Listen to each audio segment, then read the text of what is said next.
United States of America and to the republic for which it stands, one nation, under God, indivisible, with liberty and justice for all. And you said you had no one signed up to speak, right? Correct. Right.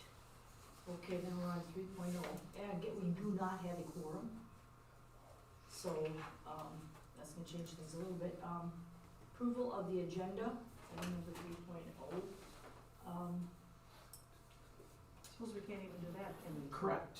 Yeah, because we need to vote on that. So we don't have a quorum. Okay. So we would not be able to do approval of the agenda, correct me if I'm wrong.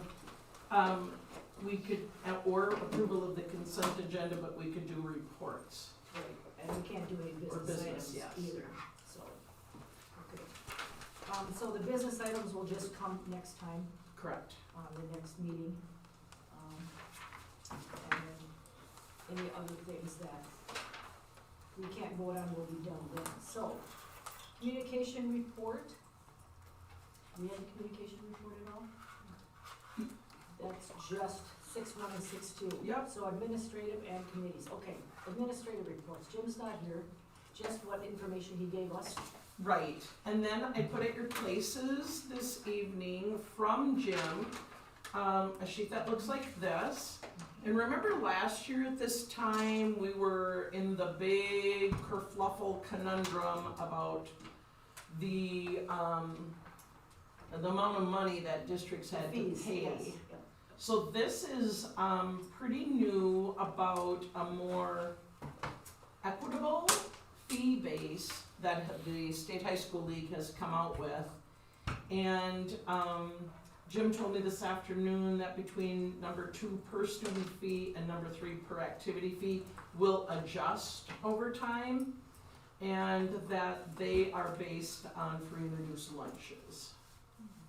And so like number 3, 225 per activity is more equitable because a school like Spring Lake Park has asked,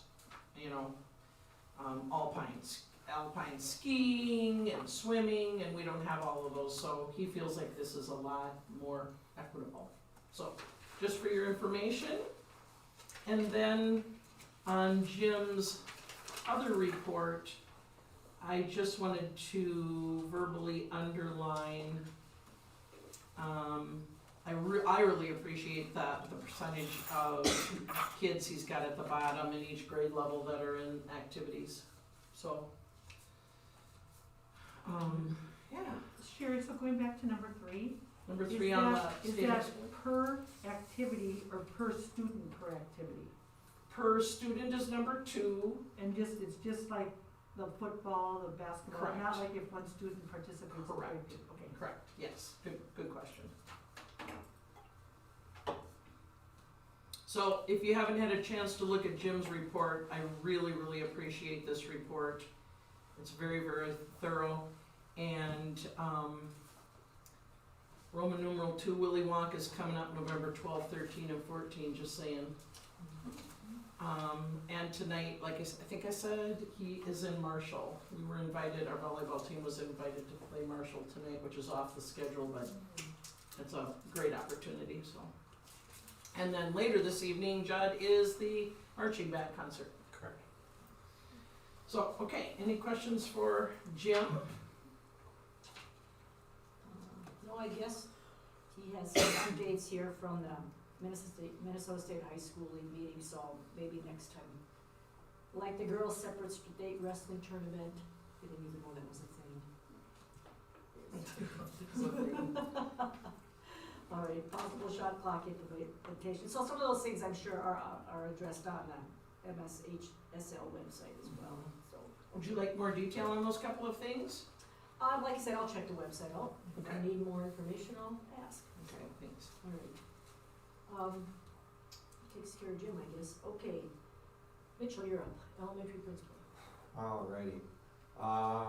We had our certified staff had their second portion of our reading curriculum, virtual training on September 27th. I didn't hear a whole lot of feedback on that, so I assume that went well though. And then we changed, for elementary, we changed the name of our PST committee to the SAT, and that will be the Student Assistance Team.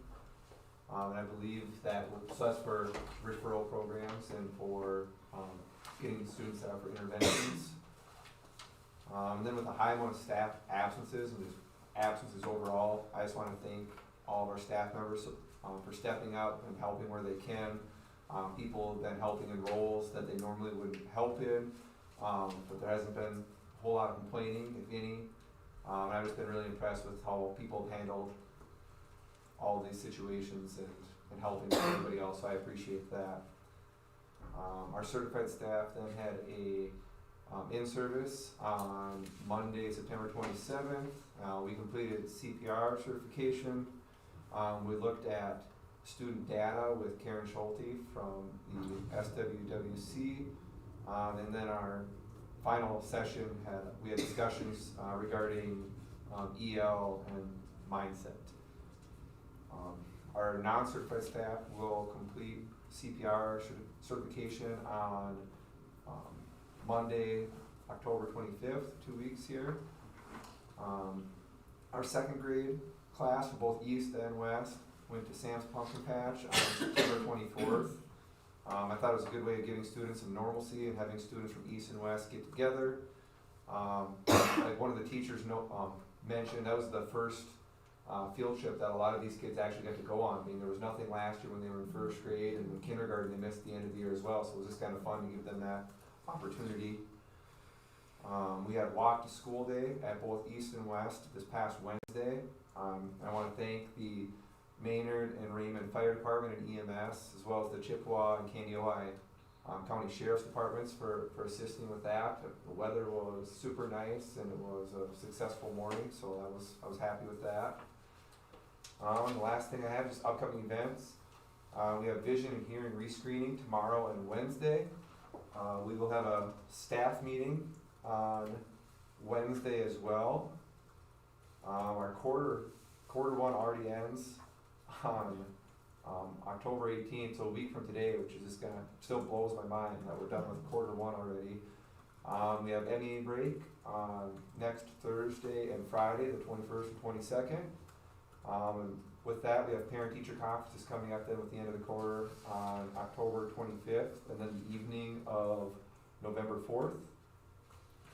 We have a kindergarten and second grade poison control presentation coming up on October 29th. And that's done through Countryside Public Health, I believe.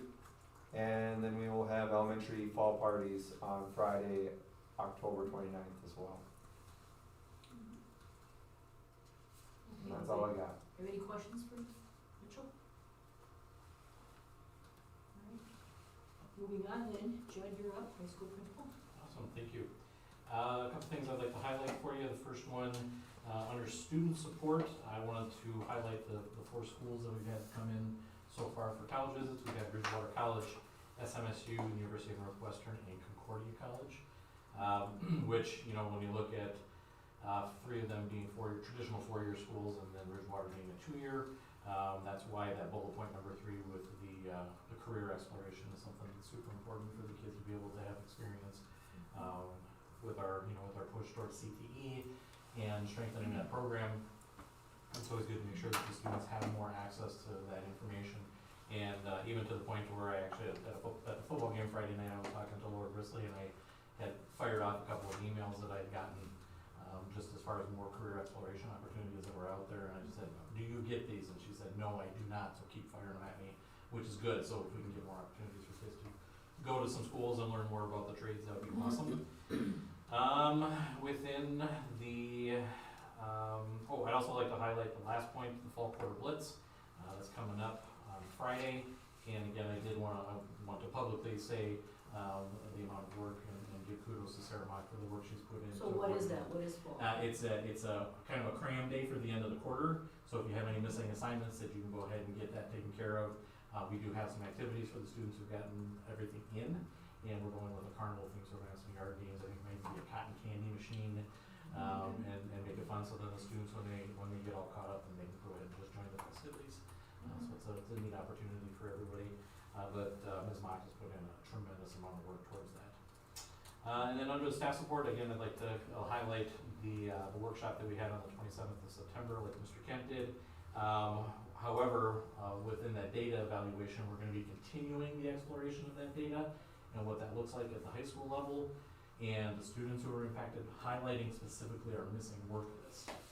And within that, finding trends, common factors, and then we have Karen Schulte is going to be coming in to work with us again, so we can see if we can start setting up. We're looking at doing some small group work for the teachers to start looking at some possible interventions and accommodations that we can make for some of those groups that we might be realizing are affected more by the missing work than what we would think unless we actually look at the data. And then again, just to echo Superintendent Berderius' sentiments, we do have the band concert tonight. Love it if you'd stick around and join us. It starts at 7:30. Okay, thanks. Anybody have questions for Jen? All right, then Sherry, superintendent report. So I'm gonna defer to Dan on the first part of my report, please. Dan's given you some papers, so, that I believe were not in your packet, but, go ahead, Dan. They were not, they're kinda, the screens are always too small to read with the numbers, so kinda went that way. First off, thanks for everybody in the district and especially this location. Just for the ease to work with and what we've been kinda going through. We've had a few pitfalls with the construction site meets students, but for the most part, Brad and I have been trying Not hard physically. no, it was that. Well, just some language, but it got corrected, and the lines of communication are awesome. As soon as something arises, it gets brought to our attention and we can correct it. So appreciate that and the willingness to work with us. So yeah. Other than that, there will be no tour tonight. We have a lot of concrete that's going to be going in, pretty much through the main corridors and the whole areas. The pre-K area is all set up to be poured, and then the main commons area will be poured. So that being said, we were able to walk the principals through last week and kind of before they started setting up for those big concrete pours, and it was kind of a good experience, I think, to see what's going on inside there. And the next meeting, we will do a tour, and I'll show you some pictures with sheetrock's going up in certain areas. It's a lot of changes are going on. So with that, I'm gonna walk through kind of the budget summary. So the sheet I handed here is basically just kind of a magnified and compiled down the overall budget. Right there is right now the current construction costs, and highlighted there are the September billings that will I'll be sending to Kim probably tomorrow after we kind of reviewed them. So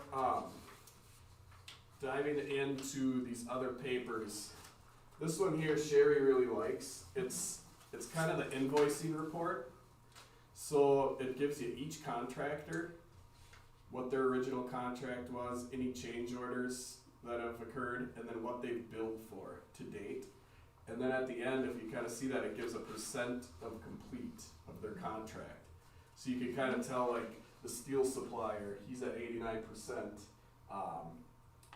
because pretty much all the materials are here. There's a few items for, the theater roofing and stuff that are yet to come. So it's kind of a good way to gauge where they're all at.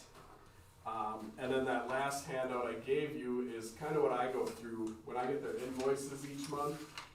I get to go through, this is one page. Each contractor has to go through our schedule each phase and break down what materials and what labor they have in each phase. And it's our way to kind of police them. So the one I clouded, if you can imagine the brick veneer that goes around the building, they kind of turn the corner around, they're all the way around the pre-K wing, but I got their bill and they were at 85% labor, and they still have to go all the way around the elementary wing. So if you can imagine their office, yes, they can bill for the materials here, so they have their 80% of material, but I looked at it and fired it back and said, no, you're at about 65% from our measurement, and then, so they corrected it, and it's just kind of, just giving you an idea on how we could kind of scrutinize how they're billing, because like anyone else, if you get paid for something, you're gonna be reluctant to go do the work right away. So we gotta kind of manage them by only paying them to what they're at. Otherwise, they're gonna go to that other job site where they need to get paid from. So just kind of some insight of what I'm doing on the day-to-day basis. I guess we can just kind of go through a virtual tour of where we're at. So this is kind of walking into the main, on the left, you're walking into the main entrance to the elementary middle school. And I should have did it different, but the picture on the right is looking to the left, down the pre-K and kindergarten. So that will all get poured this week, and then pretty soon the framing goes up. You can go to the next one. This is Back, please. So the yellow plastic is a gas barrier to keep out radon and argon. Yeah, and that all gets inspected. So every time they pour, the state inspector actually inspects the pre-pour and the pour. And then I was teasing the testing guy today, the Braun that we pay the third-party testing, he was pushing a wheelbarrow, so I took a picture and told him I'll send it to his boss, showing that he's working hard. And they actually test the mix of every truck that comes in. It's pretty thorough. So that area's prepped. Sherry, can we move to the next slide? This please. Alright, so this is kind of boring, but to me it was exciting because that was all open early last week. I think in my weekly update, one wall was about 3/4 done. So this is actually the locker rooms in the storm shelter area. And I think that first one is kind of the coach's office area when you walk in with the bright light. And you can go to the next one. So this is, you can see in the back, there's some sheetrock starting to go up. I could have took a picture right before I got here, and there's probably rooms closed in, but this is the administrative area, and then also some of the middle school classrooms, swimming kitchen area. So that's, when you go through on November 8th, you'll be going into individual rooms. It'll be pretty cool. So when you came in this evening and generally the door would be locked, you would come into a secure area called One Man something. I can't remember the One term. Man Inn or something like that. That's that first area you come into. And this was one of the really important things about this structure was the safe and secure area. So when Sue or Kathy lets one person in, that's all the further they can get. You have to fob in to continue into the building if you work here, or fob in to come into the office. But if somebody gets in, Sue or Kathy has another opportunity to say no if somehow they came in with somebody else. And it's gonna be the same exact system for the elementary. So anybody that works here fobs into the main vestibule, and then they can fob into the office, or they can fob in going straight ahead. So I thought that was kind of cool. And then this is the elementary area looking down. So they're still working on the exterior sheeting around the north end of the building. We are prepped for cold weather already. Brad was on the ball. We got the rental service out here. We've run and teamed with Dooley's and have everything hooked up. So as the nights, we've all pricing the forecast. We'll be able to drywall and tape and keep it at the right temps as soon as we get that sheeted in, which will be shortly. And then each kind of area, if it needs a little more heat, we will be putting temp walls up so they can start working on some of the finishes and stuff when we get to that point. But hoses are all run. A couple of the heater units are already here. So we're a little ahead of the game, which is good because there's probably a lot of job sites that are calling. They'll start calling next week when it gets cold. So Another thing that's been happening is like on a Monday, I think it was last Monday, the water was off for 4 hours. We always communicate to everybody the water's gonna be off. If you're coming here, plan for it. But if we can take advantage of using a Monday somehow to gain time, we do that. And these guys also came up with, hey, what can we do during MEA that can gain us some time? and that's gonna be, some electrical. Yep, Some so like the big electrical. electrical switchover, so then one of the problems has been, getting enough power for everyone's tools and everything out that far, just with school going and everything. So that panel they'll be able to do the big switchover with Excel over MEA, and then they'll be able to wire this way and get the panel boards set for this area. And, then there won't be any issues, but there's been a lot of, generators going out on the site, cause it's a long ways from point A to point B out there. But, everyone's been doing a good job at supplying generators, and there's been really no hiccups. They've blown the breaker on the Turtles, which are kind of the hubs for the electric, a few times, cause there was so much going on last week, but, Wilmer Electric got on top of that, and everything's been going fairly smooth. Wilmer Electric, Reed, John Herman. And shout out to Jesse, because he's such a pivotal part of thinking ahead and wondering and solving problems, solving issues, wondering, yeah, to get through this, it's, yeah. Thank you, Jesse. So, any questions on construction? Can I ask a question? Classroom 133, the one right next to mine, they said they're taking up the exterior wall. Is that happening during MEA still? Or after that? The wall is all. Josie Denner's classroom? We were going to move her classroom, Yep, right? yep. Yep, that'll start, I believe, over MEA. Okay. And then after that, it'll be closed off? It should be Right. quick, yeah, there'll be Okay. a temp wall in Okay. there and you won't even notice. Hopefully it'll block some more sound. Where, yeah, Hopefully. yeah. Any other Alright. questions? No, any more questions for Dan? Are you done with your report yet, or you? Oh, no. Okay. well, on my report,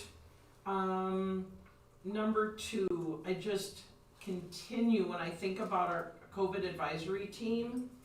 Judd and Mitch, help me out here. I'm gonna try to name the people that are on it. Community members, we have Clint Vanderreet and Cara Dirksen and Carmel. And we have Jane Gruen, special ed. We have the 3 of us, and of course Laura. Deb Burgess.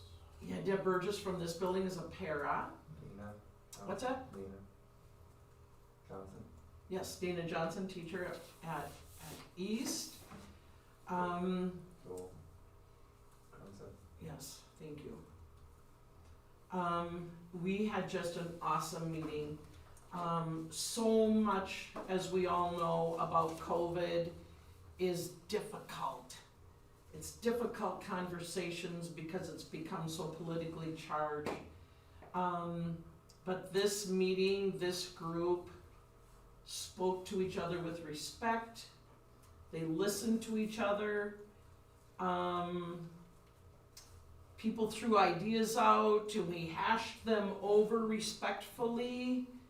Carmel had an idea for a plan that she'd heard about from another school, and she threw that out there.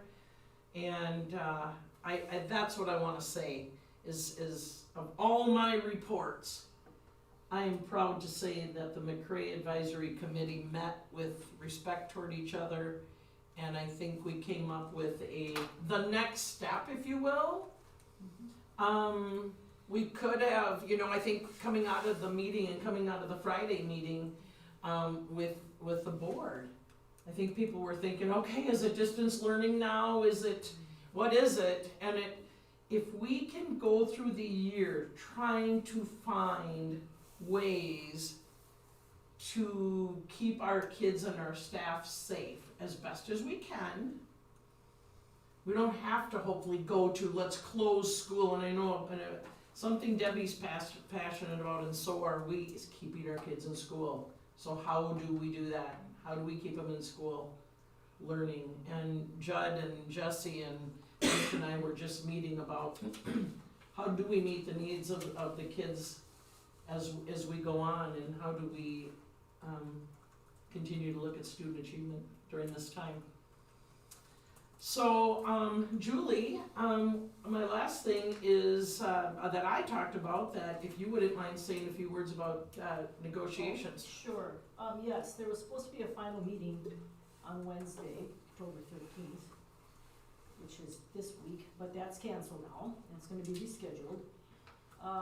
And the news basically is they're close to resolution, we got language items to resolve, so that's kinda where it's at, so. No idea on when that meeting would be though. I just put it out there today, Okay. yeah, I thought it would work Wednesday, but, Okay. I still need to get back to you guys again and, find a day that works for everybody. All right. I do have a question, because I did get a phone call, somebody had listened, which is a good thing, to our Friday morning Mhm. board meeting. And we talked about, the plan that we were going to implement. And there were some comments made about, so the kids that are quarantining, will they have hybrid learning or what? And this individual shared with me that that's not happening, and they're just getting packets. And what was the so- last thing you just said? that they're just getting, come in and pick up a packet for your kid. And I guess she said when you talked about it, Deb, that nobody said, no, that's not what we're doing, so she just wanted me to know that it's not happening, and so can you share with me, what is the process? If kids are quarantining, are we doing online learning with them, or what? It's what Judd and Mitch and I have been trying to solidify, and I'll say solidify because, teachers have been doing different things. And so Judd and Mitch are going to be meeting with the teachers this week to talk about how to make sure that the kids who aren't here, whether it's 2 days or 8 days or whatever it is, are getting a good solid education, and however that means with each teacher. So each teacher might be different. How these guys are going to do it, because it's not like it was last year where kids, like, were all gone. And I'm gonna teach everybody right now, 3rd hour geometry. It's so all over the place, because I might have you two that are just gone one more day, and you that are just have 1 day left. So how are we gonna meet the needs of all the kids when it's like we're juggling feathers and bowling balls and hula hoops? And so they're gonna meet with the staff this week to come up with a plan that meets the needs of all the kids. I think it's important to note that there's so much feeling tied to the last year and 3 quarters, that we still kind of have this, when we hear quarantining, we still think it could be up to 24 days. And that's one thing that's really nice about the plan that that you approved on Friday, is that we have a much smaller window. So the amount of impact that we can have in a much shorter time frame, instead of trying to come and plan for that worst case scenario of a family going through and kids having to be out for almost a full month, should help considerably. And so, having that work sent home might look different per group. And what kind of contact the teacher's going to have with the students could look different per group. I think that's one of the things that the parent had shared, is they have 3 children. And if it's different for one or this one or that one, that's not real consistent either. And I get the feelings piece, but I think it's also, we learned a whole lot through this last school year, and if we have the technology to do it, is there a way that we can, within the classrooms, just go live and the kids can just pop on? I mean, I think the parents, did a great job last year, but if there's a way that we can help support them, because many of them don't have the pandemic leaves available to them at work any longer, so it's like, what do I do with my kids? I gotta pick up this packet, I'm not gonna be able to be home to help them walk through it, they don't understand it. So if there are some things that we could really take a look at that would use our technology that we learned how to use last year, I think parents would really appreciate that, so. Oh, yeah, I mean, if they're just gonna watch on Zoom, they still are gonna have to have a packet or some information as well to follow that up. Yeah, I mean, Right, because the they're not parents don't using gonna the have to platform. interpret what the packet means, or I don't Right. understand this, and at least there's some instruction. Particularly with math. Yeah, Yeah. yeah, yeah. Yeah, don't get me started on the accounting course though. Yeah. Another conversation that's happening is, what if my kid's out for 3 days with strep throat? What if my kids, why aren't we doing that, right? Yeah. Because it really could be It could be. 3 days of that, or a Some broken days. arm, so I'm gone today because I broke my arm, I'm gonna be gone tomorrow because it still hurts, and what are we doing then? And that's not a question just for McRae, it's a question across the country.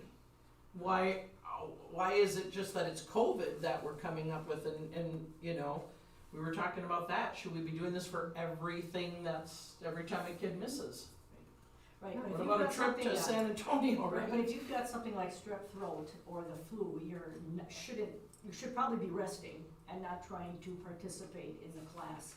Where a lot of kids with COVID are just exposed, Right. you know what I mean, they don't necessarily You have. feel any- fine. Right, it's not like you're ill Yeah. and you should probably be resting, so, yeah. Yeah, we talked about that too, Julie, how do we Yeah. differentiate when sometimes they feel fine and other times they're in bed and have no energy? Yeah, and- right.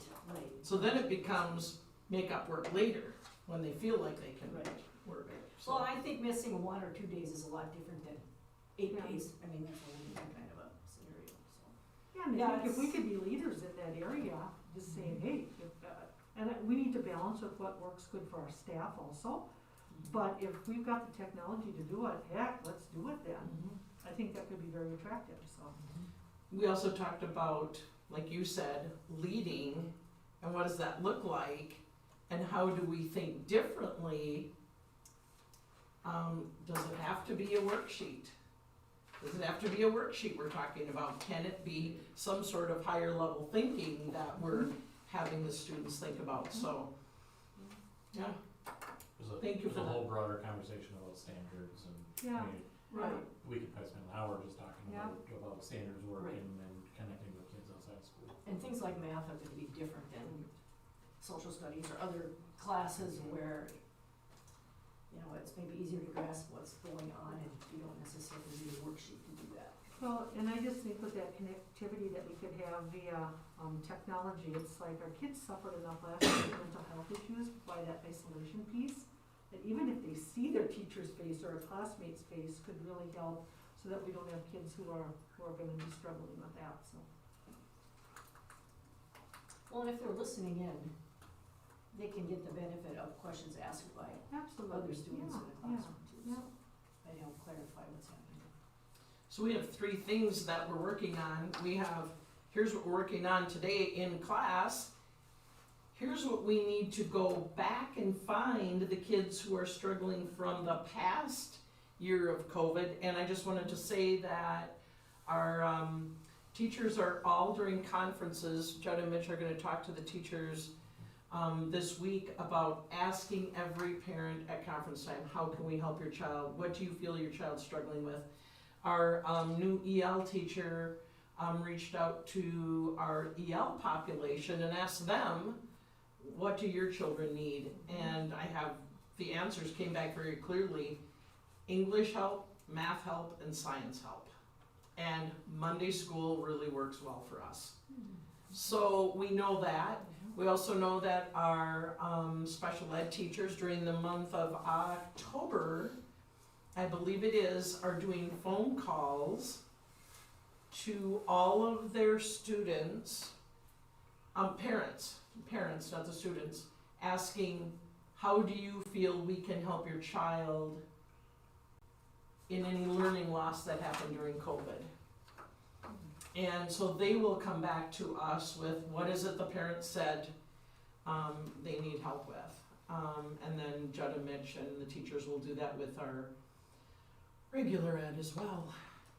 So we're not only working in today, we're working in what happened last year that we need to make up, and the future for how do we plan lessons for the kids who are gone. So we're kind of working in 3 areas at once simultaneously. And on a side note, since Sherry brought it up, it was, Monday school's in the works. We've got our instructor set up, to be able to monitor that, so we should be launching that pretty soon here.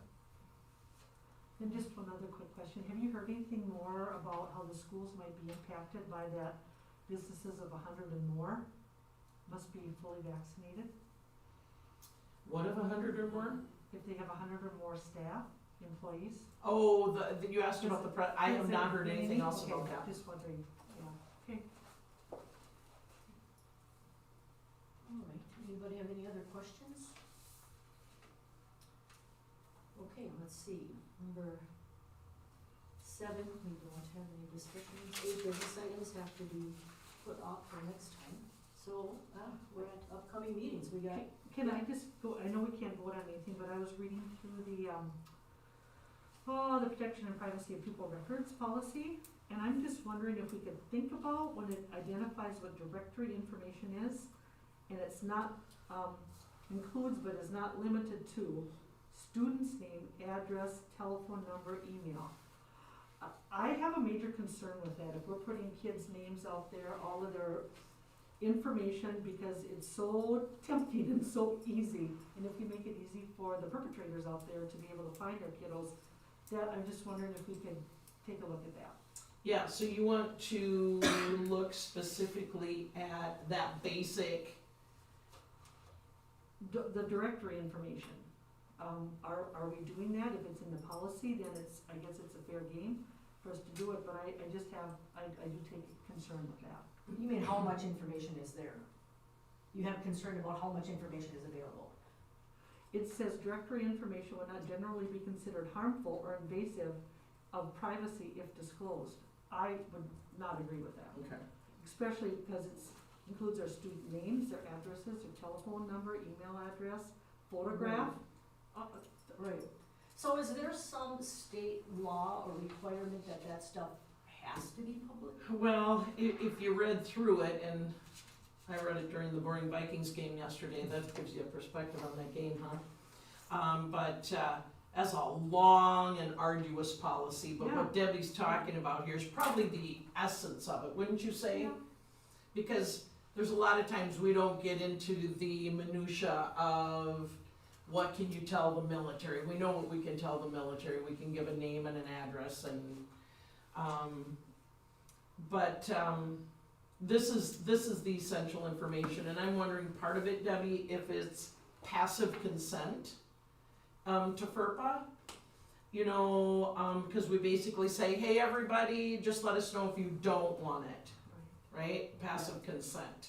So usually, in my career of 25 years in administration, I've maybe had 3 people say, no, I don't want my child's information out there. But I think because it's passive, instead of saying, sign this if it's okay, I feel like that's another way to look at it. So the world where I come from, it's called informed consent, and so Mhm. you actually have to inform people to let them know we're gonna be using your data in this way, Yeah. your identifiers and whatnot, so people know about it up front.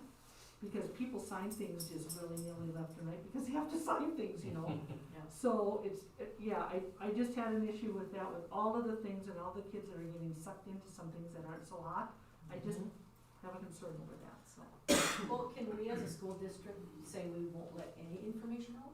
Or do we can not tighten- have the we right to can do that? tighten up, Okay. but that means, the military's a different situation. I gotta think about what that would mean for a college. Well, you'd have Maybe to, it's Are just there times- buttonholing who we release it to. or you'd have to have they'd have to sign a consent form too. Well, That's pretty simple. Yeah. Yeah. I mean, the student would have to release, say that the information can be released. But like when you see in the paper, it just kind of bothers me too, where like, send your kindergartners pictures in. Well, then we got the kid's name on there, the parent's name on there. Well, it's so easy just to go and look up that address, and, yeah, I just would hate for something horrible to happen, so. Well, the problem is that information is in lots of places, so it makes it hard to control it. But let's as not much give it as to we'd people like for to. free. Yeah, Yeah. I know, I know. I sometimes wonder about a picture that's on the website. We don't usually go, okay, look, here's a picture of these 3 children on the website, Judd, Julie, and Debbie of such and such a town. But in the paper, think about all the identifying things in the paper, so-and-so in 4-H from Raymond, who, I mean, Or here's the There football are- team, or here's the basketball Yeah, team, you know, yeah, the names are yeah. under there, yeah. here's a student who's gonna go to Mankato State next year who played volleyball and basketball. I mean, there's a whole bunch of, like you said, Debbie, identifiers.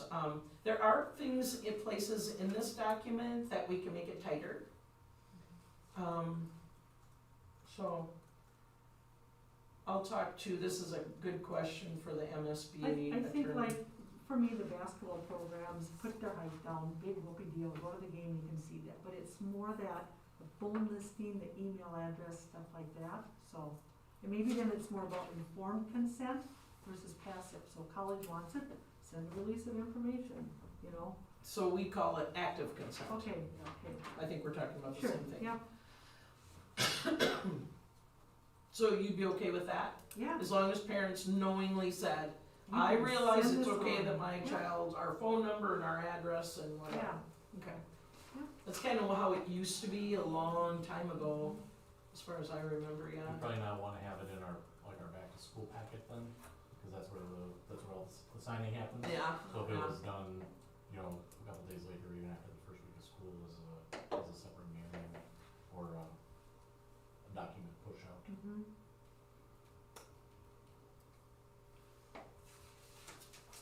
All right, any other thoughts on that one? If not, yeah, we got those upcoming meetings, next board meeting, November 8th. Then the truth in taxation presentations on the 13th. That'll be at 6 and then followed by the regular board meeting right after that. So, any questions? All right, let's have a motion to adjourn. You can't even. We can't even do that? No, it's just- That's right, we have to vote. I always forget. We have to vote. That's right. Oh, we're Just just say we're done. done. We're just done. So we say bye.